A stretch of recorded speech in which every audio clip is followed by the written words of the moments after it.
Good evening, everybody. Chris Hansen, and you are now having a seat with me on my YouTube channel, Have a Seat with Chris Hansen. Thanks very much. I hope everybody had a wonderful holiday, taking a little bit of time off. We sure did yesterday. But we're back at it with our continuing investigation into Onision and Kai. And tonight we have a very special guest, a guest named Adam, and that's as far as we're going to go to identify him tonight. Out of privacy reasons, Adam is a young man who is transitioning from being a young woman. Certain people know that, certain people do not. Here are two people who do know it, and those are Onision and Kai, who took advantage of Adam in a very personal and devastating way. And I want to welcome to the show right now, Adam. Thanks so much for being with us tonight. I appreciate it. I hope you had a wonderful holiday. We are keeping Adam's picture just a little dark out of respect for privacy reasons. As you know, some of the people who've been on the show have requested some privacy for a couple different reasons. We respect that. But Adam, thanks. How are you tonight? Hi, Chris. I am good. Thank you for asking. Excellent. Let's go back to the beginning, Adam. How old were you, and how did you first come across Onision, Greg Jackson? I was probably around 12, and I found his skits on YouTube because they were recommended towards me. And what was it about Onision's skits that appealed to you at 12 years old? You know, being the edgy 12-year-old kid I was, I liked his quote-unquote dark sense of humor. That appealed to you? Yes. I liked his skits about, like, he could make fun of anything, and I guess I liked that really about him. And how long did it take before you actually had some sort of contact with Kai or Greg? It was 5 years later when Kai was asking people to be part of his videos. Got it. Did you relate to Kai because Kai was also, according to Kai, transitioning from being a young woman into being a young man? No, I related to Kai because when he first started appearing on Onision's channel as quote-unquote Ladybot, he used to wear a lot of band shirts and that peaked, and he was very, very pretty, and me being the very young kid I was, I had a slight crush on him. Did you see these people as celebrities, Adam? Yes. And take me back through the initial conversation with Kai. How did that go? You sent some pictures into the forum, or tell me about that. So he was on Snapchat. He was like, I'm looking for people to be in my Would I Date You Snapchat edition. Send in your pictures and stuff. Send in your pictures, your age, and your name, or your like pronouns or whatever. And I did, and he opened it, and my heart like stopped for a quick second because I was like, oh my God, Kai opened my Snap. And then I received a message a minute later, and he said, hey, I'm so sorry, I opened it too fast. Would you send me another picture again? So I promise you you'll be in the video. Right. And so were you flattered by that? I was very flattered. And where did the conversation go from there? How did it progress? When I sent him a picture, he went, oh my God, you're very cute. And again, you're very cute. Yes. Kai said you're very cute. Yes. And this was one of my celebrity crushes. And I said, oh my God, thank you so much. And we kind of started talking about that. We kind of started talking about like bands and stuff, because we got that's how we first started bonding over, was bands. So you're talking about bands. Kai says you're cute. Yes. Kai finds you attractive. You're what, 17 at this point? Yes. And you're living at home, thinking about college. Is that right? Yes, sir. And where are you emotionally in terms of transitioning from being a young woman into being a young man? At that point. This was when I finally started telling people who were close to me that I was about to start transitioning. I was very, I finally accepted myself, because I was also going through the phase where I thought, you know, this is just a phase. This is going to pass through. Right. And when I finally was like, this is not a phase. This is who I truly am. I was in that point where I was like, okay, I want to start transitioning, but transitioning is a lot of money. Did you think you were, looking back, rather vulnerable at this point? Yes. And so you continue this conversation with Kai. How serious did it get in terms of any sort of romantic interest? We sent pictures.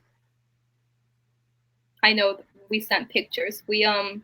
And when you say pictures, were they suggestive, romantic? How would you characterize it? He was like going quote unquote. He's like, he would send me pictures collarbones up, and I would do the same, but you can tell that neither of us was wearing a top at this time. And he would kind of push me for pictures where you could see this area, and I kept going that my dysphoria is through the roof. I don't feel comfortable. But there was a point where I did send him a topless picture where you could see this, but I scribbled this out. Right. So I can't see you because of the lighting. So you sent a picture at Kai's request to Kai of you topless. Yes. Because I felt bad because he kind of made me feel bad.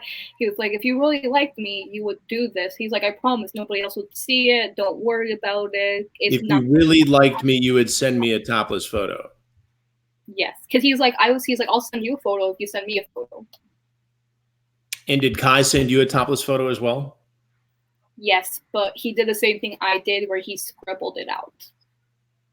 So how did you feel photographing yourself, your bare breasts, and then sending that picture to Kai? Was it risky in your mind? I felt disgusted after, because I remember being in school and stuff that, like, if you sent provocative photos, it might haunt you one day. And a part of me was very terrified about it, because I was very dysphoric. I still am dysphoric. And me sending a picture like that is very, like, it's not, no. When did Onision come into the picture?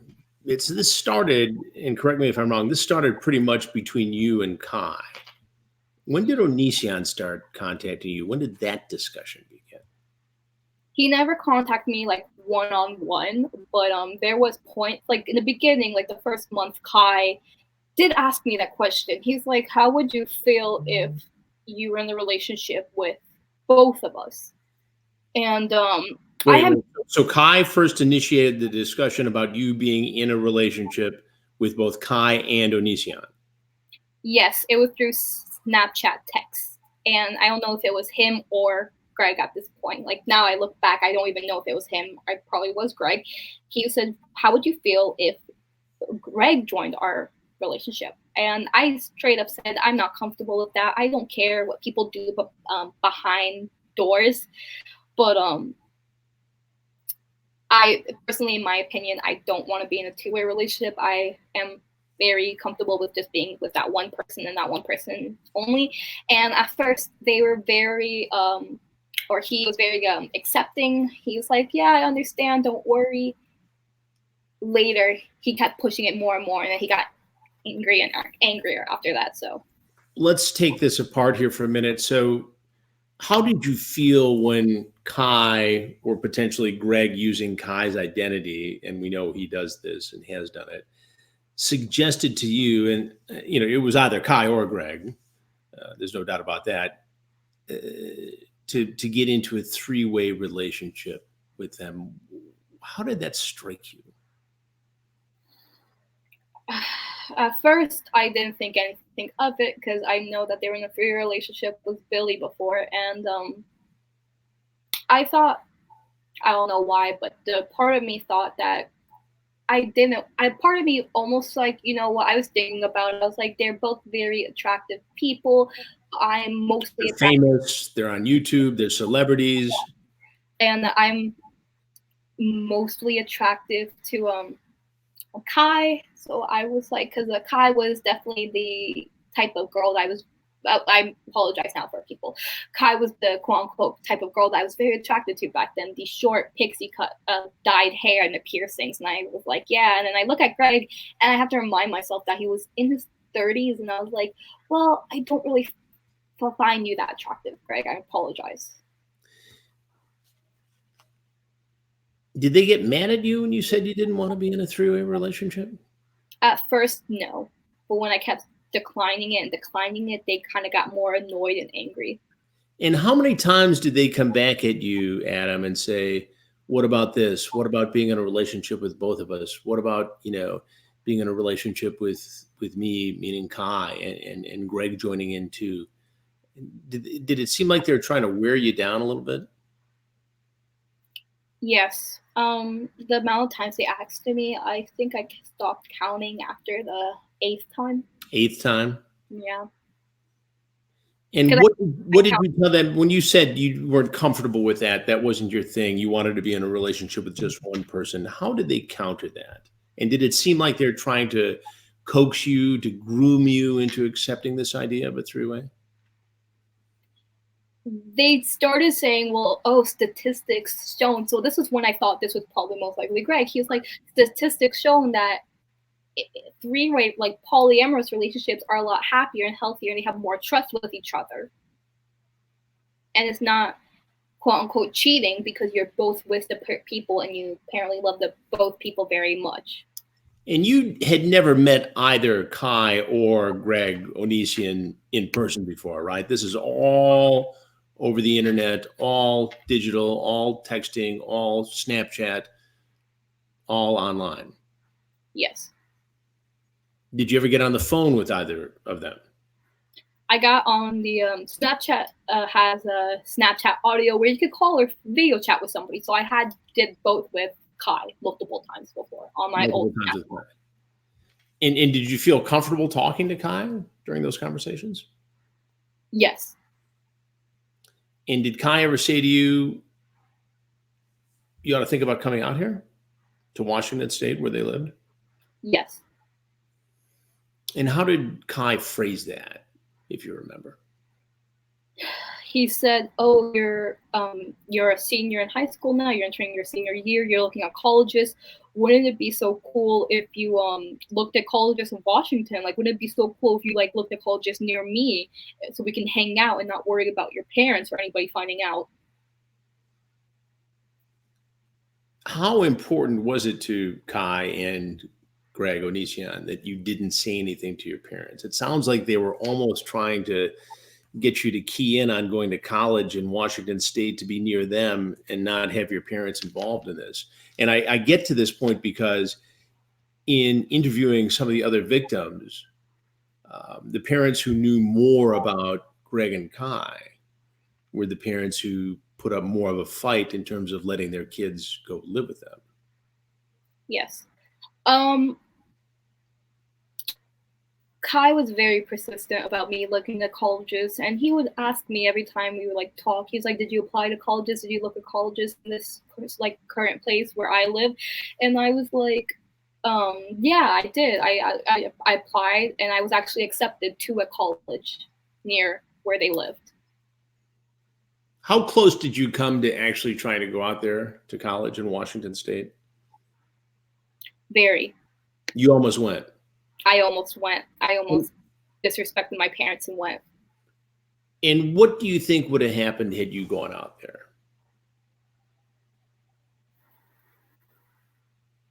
I probably would have been more miserable, to be honest.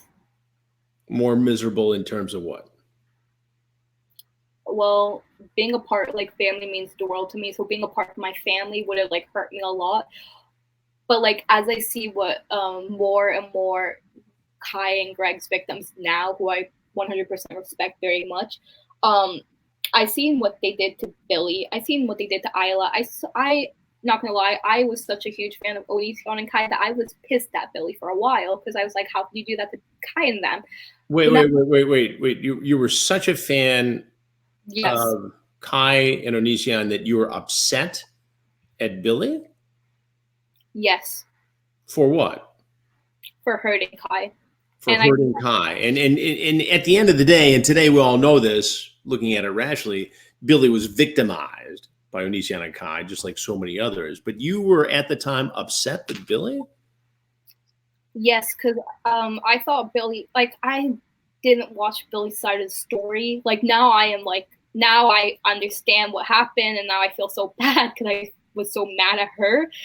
Like, I am an example of, like, one of Onision's victims who was very mad at Billy and who was, like, very angry. Like, how could you do that to Kai? Like, I could have really cared less about Onision now, but I was like, how could you do that to Kai? Like, Kai did nothing wrong to you. You really was about to ruin a marriage. And now I see it's Onision manipulating people. And, like, that's... Was Greg Onision trying to manipulate you in that same way to come out there and have a three-way relationship with him and Kai? Yes. No question in your mind looking back? No question. What ultimately made you finally say, no, I'm not doing this. I'm not coming out there. I'm no longer going to have a relationship with you online. Certainly not in person. I'm done. What was the final straw? I should have saw the signs earlier, but when I was 16, I was in a relationship with a much older man than me. I still talk to the man today. I won't say his name out of respect for him. And he looks back and he said, he said, I should have really talked to you at that age because, oh my God, I was wrong. But at the age of consent in Florida is 16. If you're younger than 23 and the person is 16, then... Right, it's legal. It doesn't make it right necessarily emotionally or psychologically, but it's legally. I still talk to the person today on time to time. He's a dad now and stuff. And he said, oh my God, I shouldn't talk to you at that young age. And when we broke up, Kai got mad at me because they thought I was playing him. Kai thought you were playing with my ex-boyfriend's emotions. Is this a situation where Kai and Greg try to get as much personal information, as much intimate detail out of somebody like you, and then turn around and use it against you to try to manipulate you? Yes. Tell me how that happened with you. What did they use? What did they find out about you that they used to try to manipulate you? My favorite bands, they used that against me. They used my gender identity, my disorder. They used my disorder against me. And you were honest with Kai and shared all this, the fact that you wanted to transition from being born a girl into being a male. Yes. Do you feel like you actually bore your soul to Kai? Like told Kai your deepest secrets, fears, thoughts, feelings? Yes. And how were you repaid for this, for sharing this information, the most intimate details of your life? Sometimes when it came to my disorder, which I don't keep a secret now, but back then I didn't tell people I wore wigs because I have alopecia, which means it's hard to grow hair. Right. Alopecia, for anybody who doesn't know in the audience, is a medical condition. I've known people with it. I've done stories in relation to it over the years. You just, for whatever combination of reasons, your body doesn't grow hair, and it can happen overnight. It can be related to a neurological disorder. It can be a lot of different things, and it's tough for somebody of that age to deal with. And you told Kai about this. Yes, and I kept it a secret because I was ashamed at this time that I wore wigs. I know this is hard. Take your time. Sorry. It's all right. It's all right. It's a lot to deal with. He told his fan base, and he kind of... Wait. So you shared this information with Kai, and Kai told the fan base? At first, he did it as like an accident. Like when I first appeared in one of his videos, he said, "Oh, I love your wig." When I told him, "Please don't say it's a wig," I'm very sensitive about that. He still said, "Oh, I love your wig." He's like, "Is that a wig?" "Oh, I don't know. It's so vivid and white." And like I I quickly defended myself. I was like, "No, that's not a wig. That's my actual hair and stuff." And then he continued to like tell people that, and his fan base was like, "Why don't you just admit you wore a wig?" And I'm like, being 17 and being bold, it's like hard because you're very insecure about your like looks. I mean, that's one of the most vulnerable ages of adolescence with something like that. I'm like, being bullied in real life over it, it's like I turned to the internet as like a support. Like people couldn't judge you as much if they didn't know what happened. Sorry. It's all right. Take your time. But yeah. How did Kai react when you said, "Hey, don't tell people that. This is something I've had a difficult time coping with. Something I really don't need other people to know."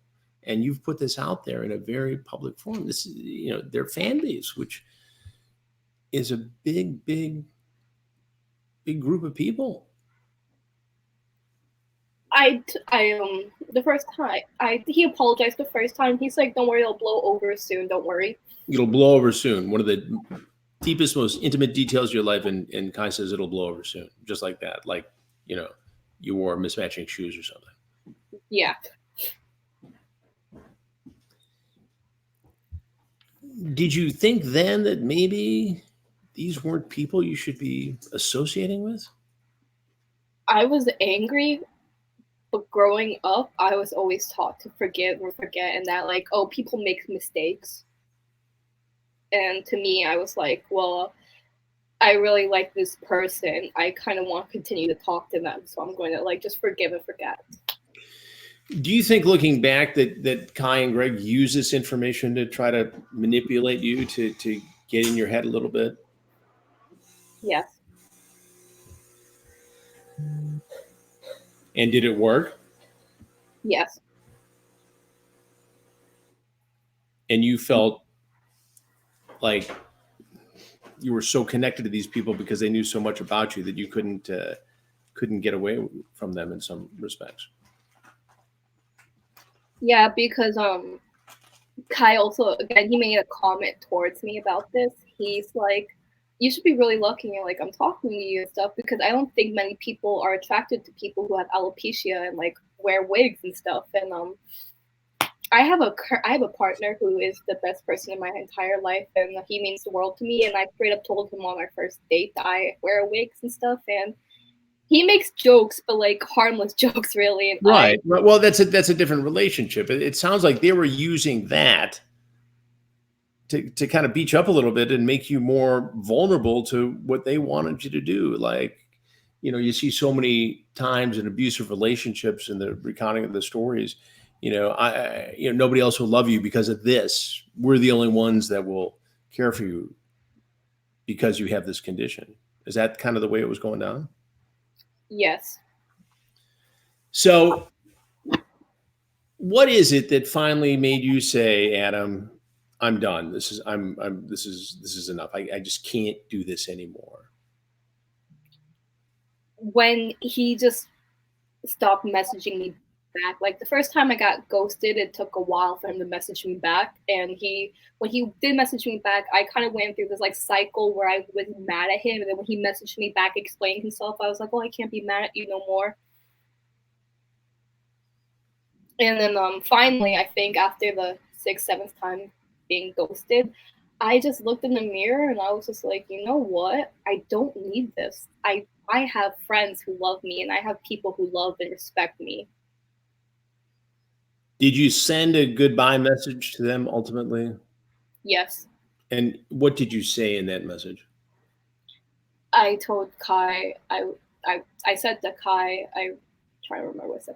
I said to him, "You've hurt me, and you hurt me, Kai. I wish you knew that. I apologize if I'm coming off very angry. but you've hurt me in so many ways. I just want you to know that I don't hate you, which is a lie now. I don't hate you. I honestly considered you as a friend, really. Even if you didn't see me as romantic anymore, I still considered you as my friend. And I just want nothing but the best for you. And did you ever hear from them again? No.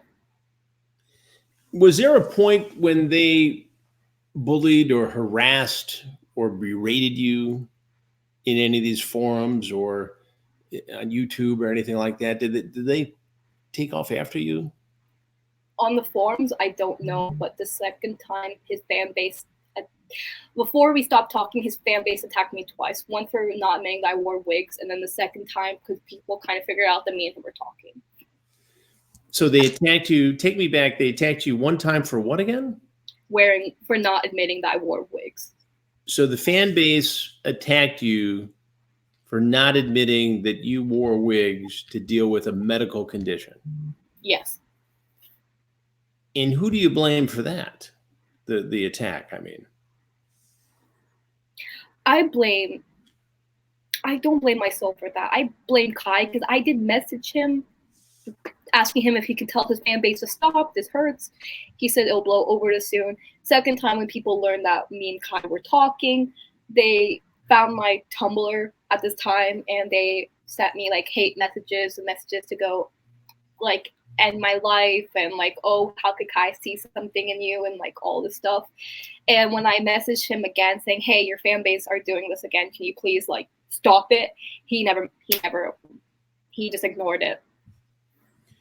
So they lured you in, got you fired up, got you into this fan base, got you involved in an online romantic relationship, coaxed you into sending sexually explicit pictures, sharing the deepest, darkest secrets of your life.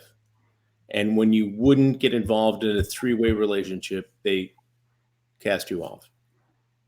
Yes. This was also when I changed my antidepressants. And with different antidepressants, there are some, I don't know if it's true or not. There are mine's this new one that I currently used to take made me gain a lot of weight. I used to be very, I hate this word. I used to be very quote unquote skinny when I met Kai, and because of my antidepressants, I gained a lot of weight. And it was also towards the end when Kai would stop like not reply back to me. How many other Adams do you think Kai and Greg were communicating with at the same time they were talking to you, suggesting romantic relationships, soliciting sexually explicit pictures?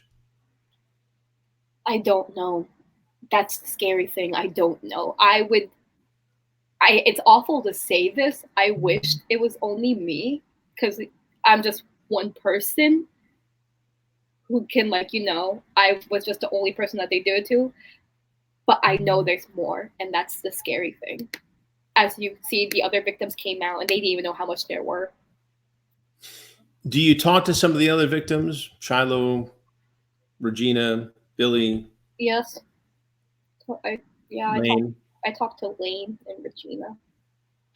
Sometimes they're nice. They're very all the girls who talked before me are very lovely people. Even if I never communicated with most of them, they're very strong and very beautiful. And I kind of want to thank them for giving me like the strength to come out too. This was a difficult decision for you to come on this show and to talk publicly about this. You've got a lot going on in your life right now. You're in college. You're transitioning. Yeah. You have some very serious decisions to make about medical procedures, psychological procedures. Why did you ultimately say, okay, I'm going to sit down and do this interview and put myself out there in this very, very brave way?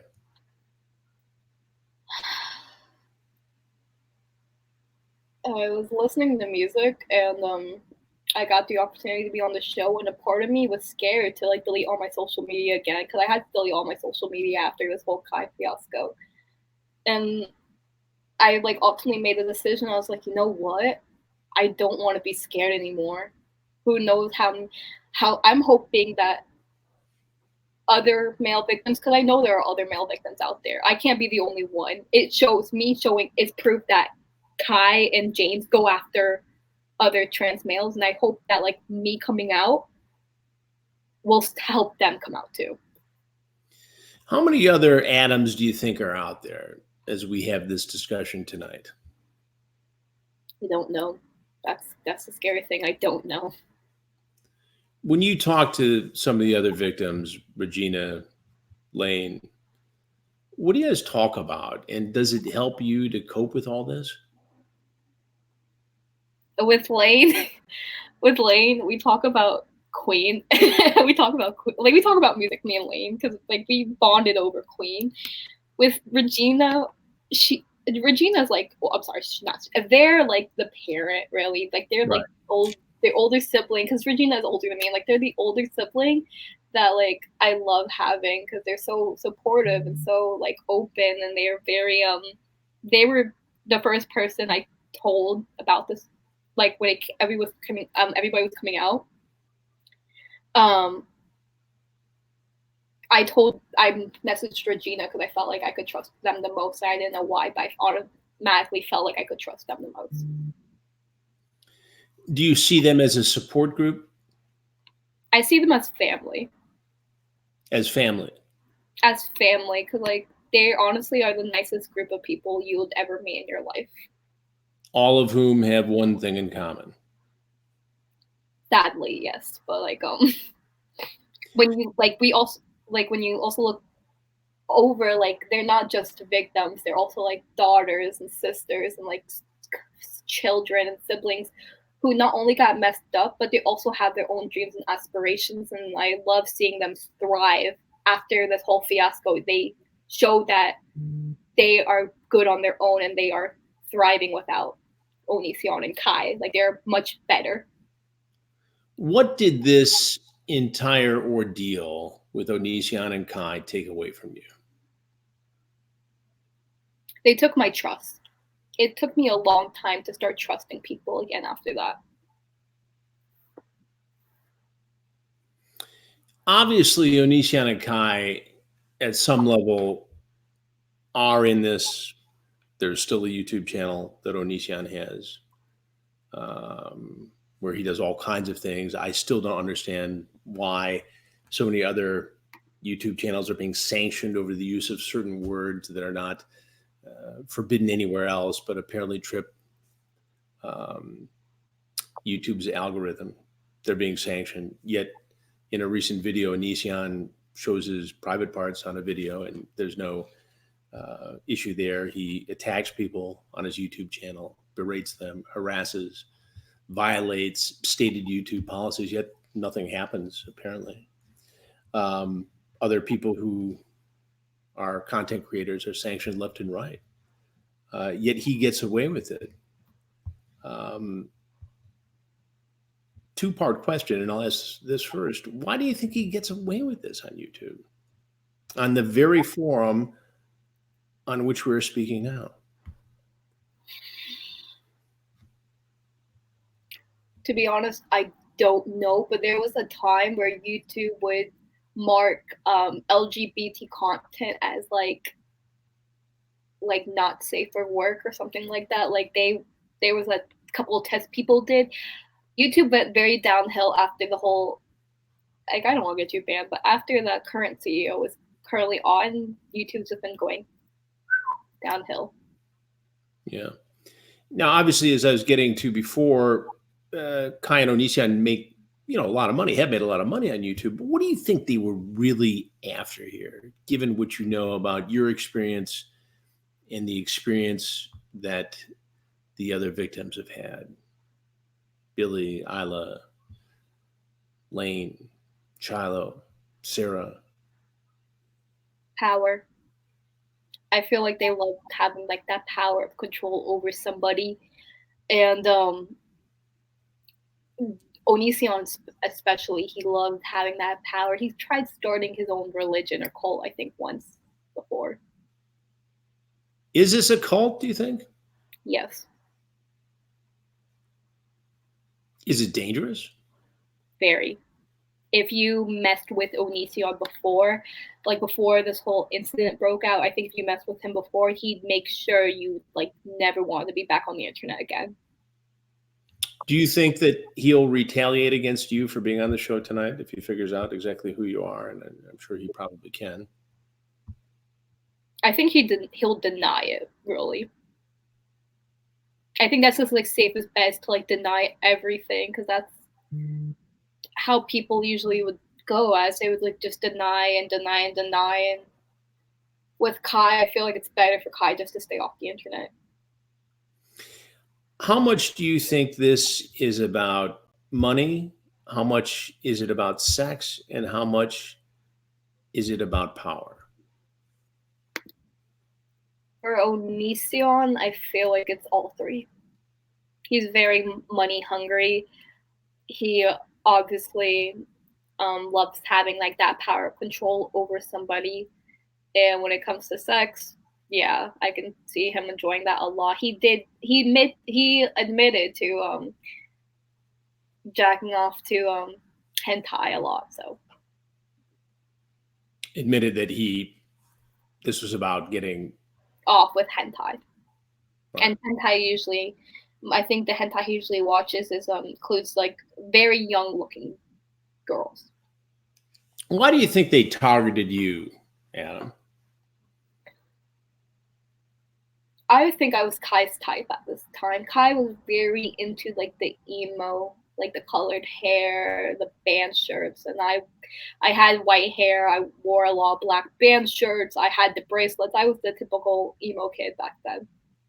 And that fit into the profile of what you wanted.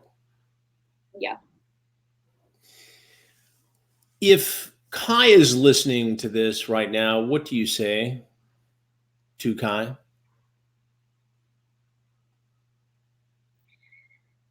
You've hurt me in a way that nobody hurt me before. You took my trust and you just crushed it with a hand. Kai, like I said before, I was raised to forgive and forget. I don't think I could forgive or forget you, because what you did to me took years and years. Like I still talk to my therapist about you.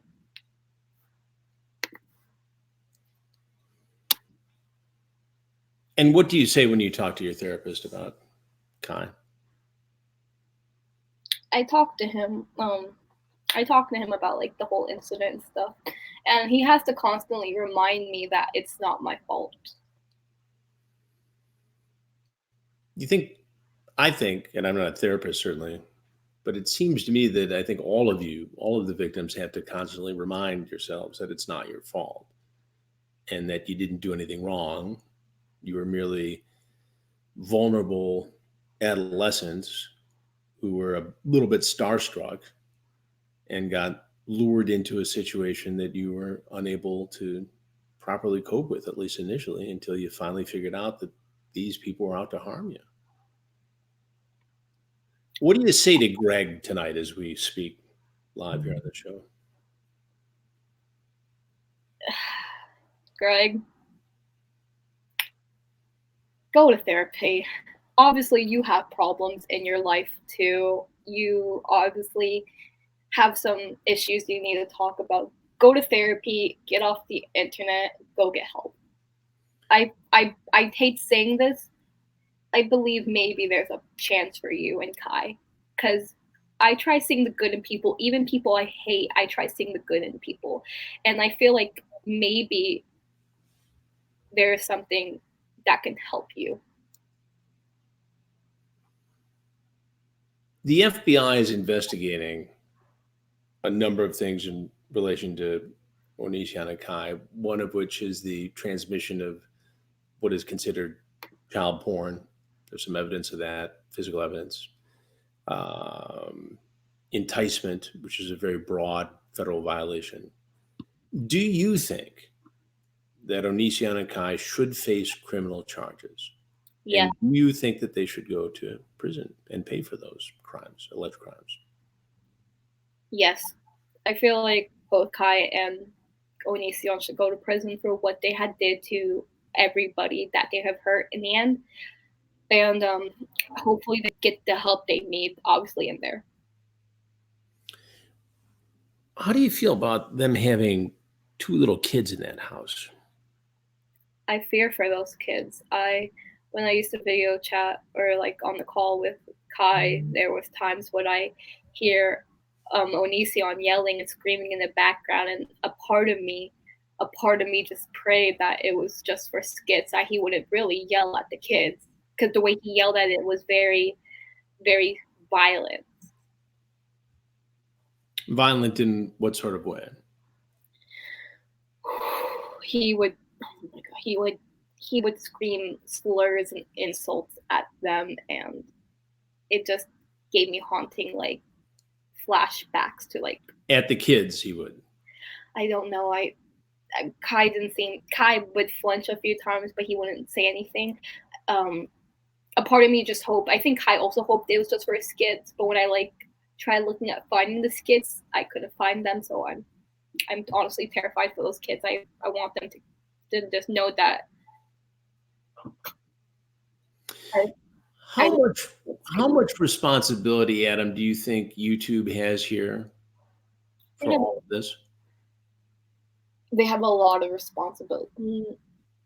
They're not responsible for what Onision does, but they're responsible for keeping him on the platform and stuff. They need to. If they're so quick to get rid of, it was the old CEO who was so quick to get rid of Sam Pepper off YouTube like automatically. And when it came to like Austin Jones, they automatically got his channel off because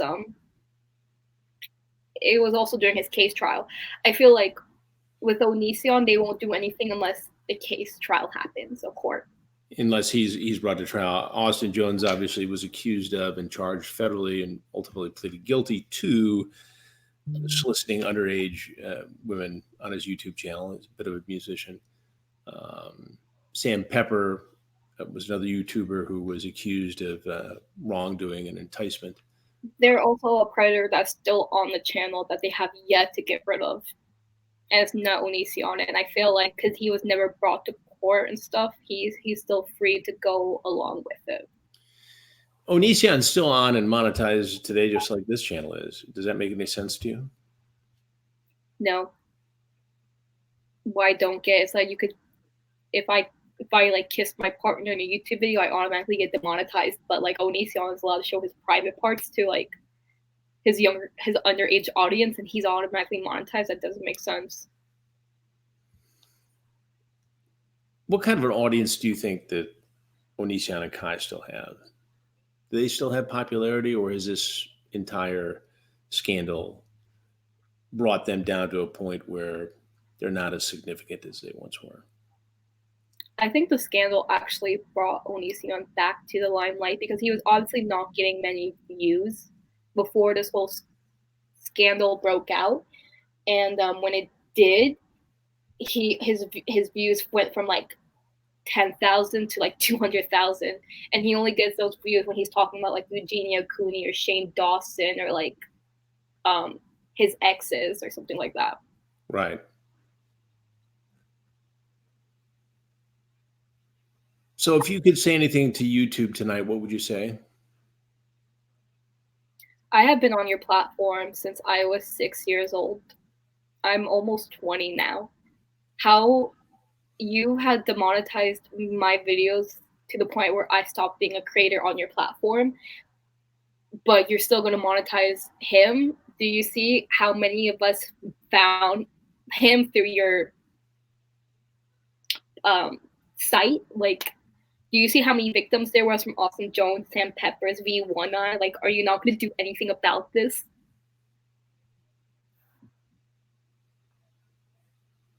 What should YouTube do? Delete Kai's and Onision's channels first, because I don't know how many more victims there are out there, and I'm too afraid to figure out at this point. And oh my god, I'm gonna get banned. Get a new CEO. Get somebody who obviously cares about what YouTube originally stood for.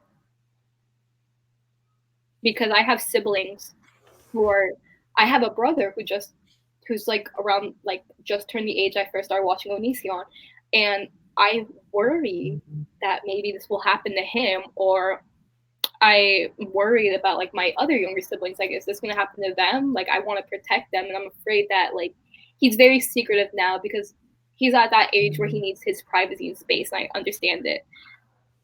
And I'm afraid that like it might be too late. How many people in your family have you shared your experience with? One, And who's that? my grandmother. And why only your grandmother? She raised me and my siblings to show. I knew she wasn't going to judge me or blame me automatically. I think that's still my biggest fear is for my parents. I'm afraid of disappointing them. And with my grandmother, she was taught and raised me and my siblings that she'll never judge us. She'll still love us no matter what, as long as we didn't do anything illegal or anything. And I got drunk and I just, that's not a good example, but I got drunk and I just blurted it all out. And what did your grandmother say to you? How did she react to all this? She was very calm. And then she got very angry. She was calm at me and she was angry at Greg because she was like, you are not the one to blame. This man and his partner, they were in their 20s and 30s respectively. They should have known better than to talk to a minor. What do you say, Adam, to other parents who might be listening to this and watching this tonight about monitoring their young teens' activity on YouTube or on any other social media platform where creators are vastly unregulated? Your kids might hate you now. They might think you're invading their privacy, but later in life, I believe they will thank you. That doesn't mean automatically go and check their phones like every day, but like please warn your kids about who's on the internet, because I didn't think it was going to happen to me, and it did, and I don't want it to happen to anybody else. I wouldn't wish this even upon my worst enemies. And if there are any other victims out there tonight watching this, Adam, what do you say to them in terms of coming forward and telling their stories, no matter how painful or embarrassing they may be? You are not alone. You have the choice to come or not, and if you choose not to come, I totally 100% understand. If you choose through to come, you are helping bring Onion Boy down. And if you need anybody to talk to, I am just a call or text away. I promise I won't judge you. Even to fans of Onision, if you're watching this, I am very open to talk to you and have a subtle conversation. I won't yell. I won't curse. We will have a one-on-one adult conversation. If you respect me, I will respect you despite not agreeing with what you like and not like. Is there anything else you want people to know about your experience, about Kai, about Onision, about YouTube? Be safe. The people you idolize probably are not what you think they are. I thought Kai was this amazing person, and I had so much love and respect for him, and he proved it. It's probably not the real him. The people you see behind the screen, most of the time, it's not the real them. Adam, I appreciate you being on the show tonight. You're very brave. I wish you all the best with your continued transition with your education at college. I hope you have a wonderful rest of the holiday season and a happy new year. Don't be a stranger. We'll stay in touch with you, and we will stay on this story. Adam, thanks again for being on the program tonight. I want to let you guys know a couple of things as we wrap up. Back in contact with the FBI. As you know, it's a holiday week. Things move slow, but they are moving. The investigation is proceeding.